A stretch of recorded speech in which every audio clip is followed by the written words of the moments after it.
السلام علیکم۔ Maxim Gorky کے ناول دا مدر کی قسط نمبر 22 پیش خدمت ہے۔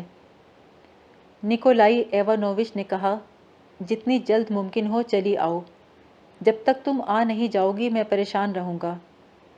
اس ملاقات کے چوتھے دن ماں اس کے گھر پہنچ گئی۔ جب اپنے 2 صندوقوں کو گاڑی میں رکھ کر وہ بستی کے باہر میدان میں پہنچی تو اس نے ایک بار مڑ کر دیکھا۔ اسے محسوس ہوا کہ یہ جگہ ہمیشہ کے لیے چھٹ رہی تھی، جہاں اس نے اپنی زندگی کے تاریک اور مشکل دن گزارے تھے، اور جہاں اس نے ایک نئی زندگی میں بھی قدم رکھا تھا، جو ایسی مسرتوں اور دکھوں سے بھرپور تھی جن کی وجہ سے دن تیزی سے گزرنے لگے تھے۔ کارخانہ آسمان سے باتیں کرتی ہوئی چمنیوں کے ساتھ ایک سرخ مکڑی کی طرح پھیلا تھا۔ اس کے ارد گرد مزدوروں کے ایک منزلہ مکان بکھرے ہوئے تھے۔ ایک دوسرے سے ملے ہوئے چھوٹے چھوٹے مکان دلدل کے کنارے تک چلے گئے تھے۔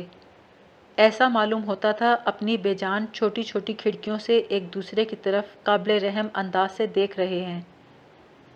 ماں نے ٹھنڈا سانس بھر کر گاڑی بان سے کہا، چلو آگے بڑھو۔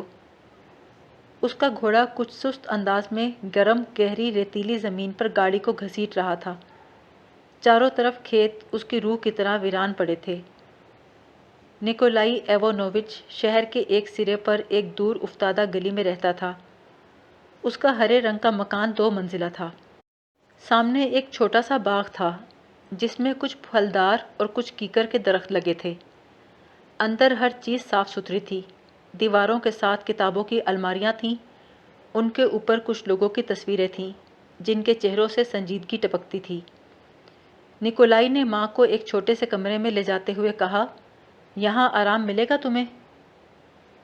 اس کمرے کی ایک کھڑکی باغ میں کھلتی تھی، دوسری گھاس سے ڈھکے ہوئے احاطے میں۔ اس کمرے کی دیواروں کے ساتھ بھی کتابوں کی الماریاں تھیں۔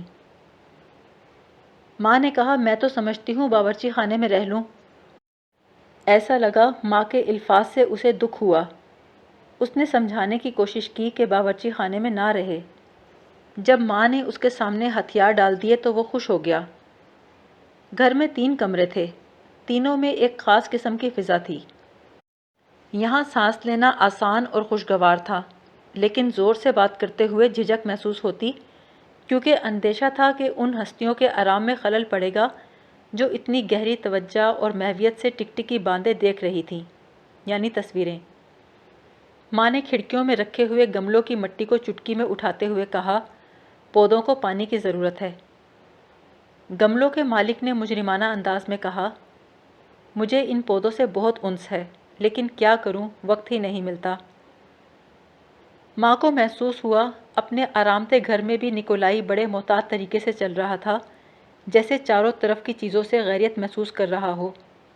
کمرے کی مختلف چیزوں کے نزدیک چہرہ لے جا کر انہیں دیکھتا، چشمہ ٹھیک کرتا۔ جو چیز بھی اس کی توجہ کا مرکز بنتی، اس کی طرف کنکھیوں سے سوالیہ انداز میں دیکھتا۔ بعض اوقات کسی چیز کو اٹھا کر چہرے کے قریب لے جاتا، جیسے ماں کے ساتھ ساتھ وہ بھی اس کمرے میں پہلی بار داخل ہوا ہو اور ہر چیز اس کے لیے بھی نئی اور غیر مانوس ہو۔ اس کی وجہ سے ماں کو تسکین ہوئی۔ وہ نکولائی کے پیچھے پیچھے پھرتی رہی، دیکھتی رہی کہ کون سی چیز کہاں رکھی ہے۔ اس سے اس کی ضروریات کے متعلق دریافت کرتی رہی، اور وہ ایک خطا وار شخص کی طرح جواب دیتا رہا جسے اس بات کا احساس ہو کہ وہ اس طرح نہیں رہتا جیسے اسے رہنا چاہیے۔ ماں نے گملوں میں پانی ڈالا، موسیقی کی کتابوں کو اکٹھا کر کے پیانو پر رکھ دیا۔ سماوار کی طرف دیکھتے ہوئے کہا، اس کو مانجنے کی ضرورت ہے۔ نکولائی نے اپنے ہاتھ کی پتلی پتلی انگلیوں سے چشمہ ٹھیک کیا، سماوار کی سطح پر ہاتھ پھیرا، پھر ناک کے پاس لے جا کر دیکھنے لگا۔ ماں ہنس پڑی۔ جب رات کو وہ سونے کے لیے لیٹی تو دن کے واقعات کے متعلق سوچنے لگی۔ آج زندگی میں پہلی بار وہ کسی دوسرے شخص کے گھر میں رات بسر کر رہی تھی۔ اس کے باوجود اسے برا معلوم نہیں ہو رہا تھا۔ اس کا جی چاہ رہا تھا کہ نکولائی کی زندگی کو زیادہ خوشگوار بنا دے، اس سے اتنی شفقت سے پیش آئے کہ اس کی زندگی میں آسائش اور حرارت پیدا ہو جائے۔ پھر اس کے خیالات کی رو اپنے بیٹے کی طرف مڑ گئی۔ یکم مئی کے واقعات ایک بار پھر اس کی نظروں کے سامنے گھومنے لگے، لیکن اس بار ان میں نئی صدائیں اور نئے معنی تھے۔ اس دن کے غم نے اس کے دل کو چھید کر کے بے شمار زخم کر دیے تھے، جس کی وجہ سے غیظ و غضب کا طوفان آہستہ آہستہ اٹھ رہا تھا، جس نے ماں کی جھکی ہوئی کمر کو سیدھا کر دیا تھا۔ شہر کی رات کچھ نامانوس تھی۔ دوسرے دن صبح سویرے اس نے سماوار مانجا، چائے کا پانی گرم کیا، بہت خاموشی سے چائے کی میز تیار کی اور باورچی خانے میں بیٹھ کر نکولائی کے اٹھنے کا انتظار کرنے لگی۔ بہت دیر کے بعد آخر اس نے کھانستے ہوئے دروازہ کھولا، آداب کہہ کر سماوار کو کمرے میں لے گئی۔ نکولائی اٹھ کر منہ ہاتھ دھونے لگا۔ ماں سے بولا، زیموستود بورڈ میں میرے سپرد بڑا تکلیف دہ کام ہے۔ روس میں معاشی معاملات کے اختیار رکھنے والی صوبائی انتظامیہ کو زیموستود کہتے تھے۔ کہنے لگا، یہ دیکھنا کہ ہمارے کسان کس طرح تباہ ہو رہے ہیں۔ غذا کی کمی کی وجہ سے کسان وقت سے پہلے موت کا شکار ہوتے جا رہے ہیں۔ ان کے بچے کمزور اور لاغر پیدا ہوتے ہیں اور اس طرح مر جاتے ہیں جیسے سردیوں میں مکھیاں۔ ہمیں یہ سب کچھ معلوم ہے، اس کے اسباب بھی معلوم ہیں۔ یہ عمل دیکھنے کے لیے ہمیں تنخواہ دی جاتی ہے، لیکن بات اس سے آگے نہیں بڑھتی۔ ماں نے دریافت کیا، کیا تم طالب علم ہو؟ وہ بولا، نہیں، استاد ہوں۔ میرے والد شہر کے ایک کارخانے میں مینیجر ہیں، لیکن میں نے تعلیم و تدریس کو پسند کیا۔ گاؤں میں کسانوں کو کتابیں دیں، جس کی وجہ سے مجھے جیل بھیج دیا گیا۔ سزا کاٹنے کے بعد باہر آ کر میں نے کتابوں کی ایک دکان پر نوکری کر لی، لیکن ایک لاپرواہی کی وجہ سے مجھے پھر گرفتار کر لیا گیا اور نظر بند کر دیا۔ گورنر بھی مجھ سے ناخوش تھا۔ اس نے مجھے جہاز میں سوار کروا کر بحیرہ ابیض کے ساحل پر ایک چھوٹے سے گاؤں میں نظر بند کر دیا، جہاں میں 5 سال رہا۔ ماں کو یہ بات سمجھ نہ آ رہی تھی، جن لوگوں کے ساتھ ایسے واقعات پیش آتے ہیں وہ کیسے اتنے پرسکون اور گمبھیر رہ سکتے ہیں، جیسے کسی ناگزیر چیز کے متعلق باتیں کر رہے ہوں۔ ایوانووچ بولا، آج میری بہن آ رہی ہے۔ ماں نے پوچھا، شادی ہو گئی ان کی؟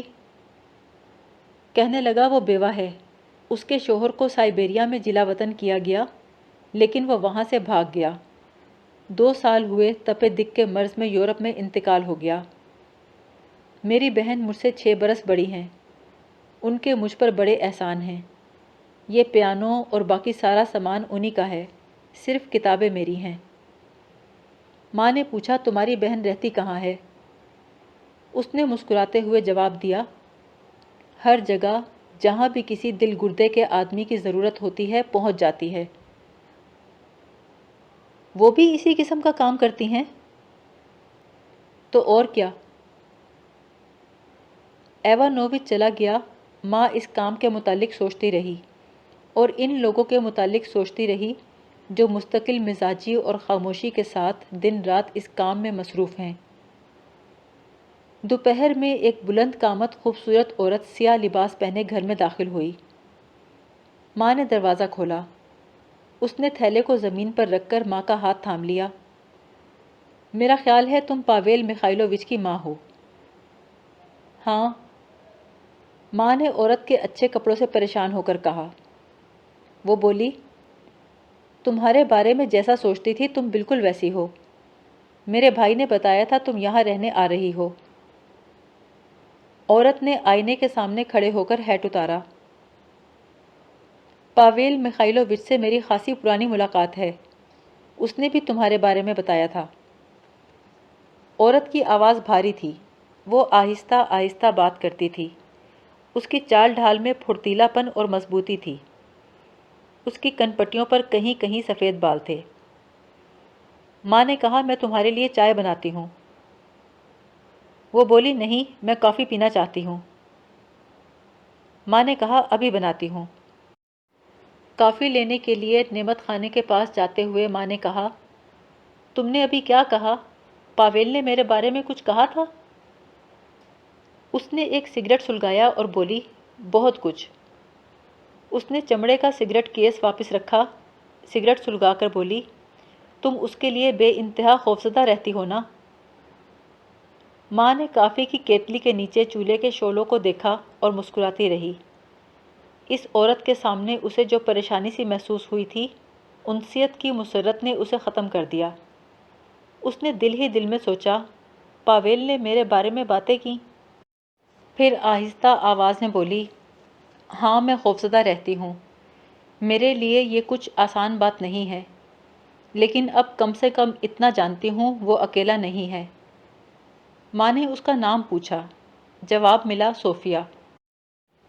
پھر وہ بولی، سب سے اہم بات یہ ہے ان لوگوں کو زیادہ دن تک جیل میں نہیں رہنا چاہیے۔ اگر مقدمے کا فیصلہ جلدی ہو جاتا تو اچھا تھا۔ جیسے ہی وہ لوگ شہر بدر کیے جائیں گے، ہم لوگ پاویل کو فرار کرانے کا انتظام کر دیں گے۔ ہمیں پاویل کی بڑی ضرورت ہے۔ ماں نے صوفیہ کی طرف غیر یقینی انداز میں دیکھا۔ صوفیہ نے ایک گملے میں سگریٹ بجھا دی۔ ماں نے غیر ارادی طور پر کہا، اس سے پھول خراب ہو جاتے ہیں۔ صوفیہ نے کہا، معاف کرنا۔ ماں ایک دم پریشان ہو گئی۔ معافی تو مجھے مانگنی چاہیے، میں نے بے سوچے سمجھے کہہ دیا۔ تمہارا گھر ہے، بھلا میں کیسے کہہ سکتی ہوں کہ یہ کرو یہ نہ کرو؟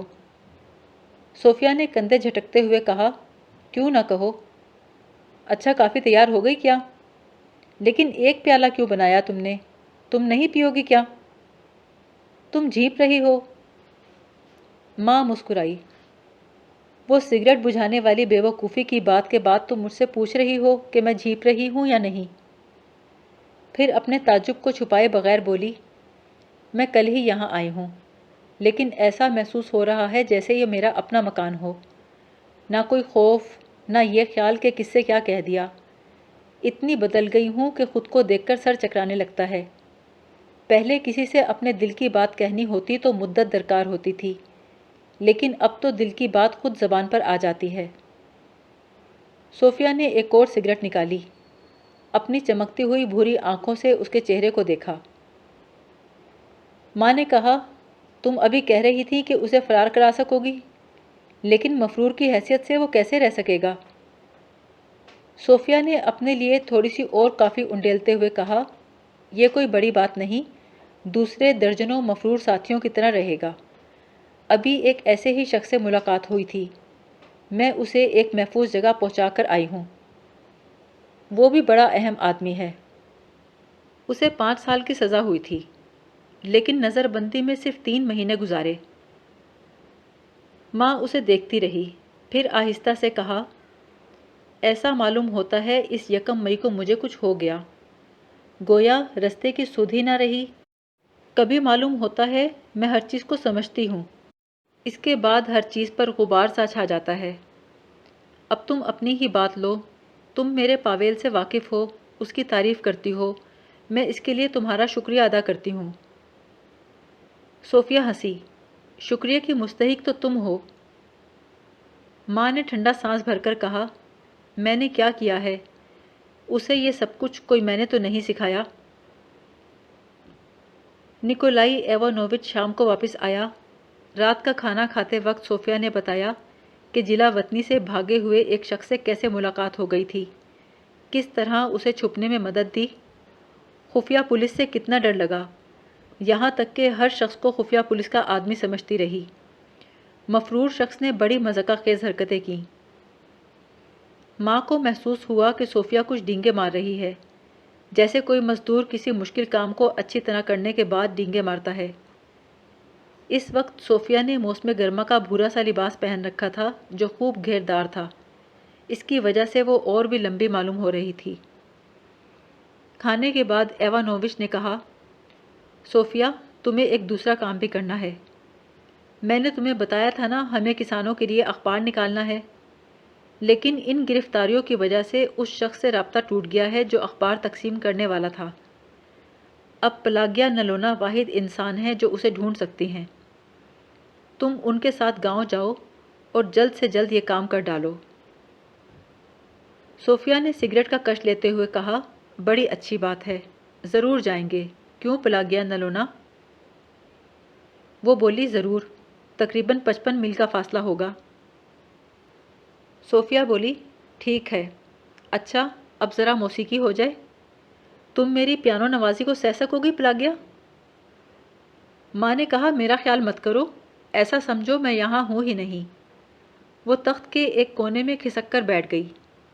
دونوں بہن بھائی بظاہر اس کی طرف توجہ دیتے معلوم نہیں ہو رہے تھے، لیکن بڑی ہوشیاری سے نامعلوم طرز پر وہ برابر اسے گفتگو میں شامل کر رہے تھے۔ سنو نکولائی، یہ گریک موسیقی ہے، میں آج ہی لائی ہوں۔ کھڑکیاں بند کر دو تاکہ دوسرے لوگ ڈسٹرب نہ ہوں۔ اس نے موسیقی کی کتاب کھولی، آہستہ آہستہ پیانو بجانا شروع کیا۔ پہلے تو ماں پر موسیقی کا اثر نہ ہوا، اس کے کان اس پیچیدہ آہنگ کے ترنم کو محسوس نہ کر سکے۔ وہ سوئے سوئے سے انداز میں نکولائی کو دیکھتی رہی، پھر صوفیا کے متین اور خشک چہرے کو دیکھنے لگی جس پر سنہرے بالوں کا تاج سا رکھا تھا۔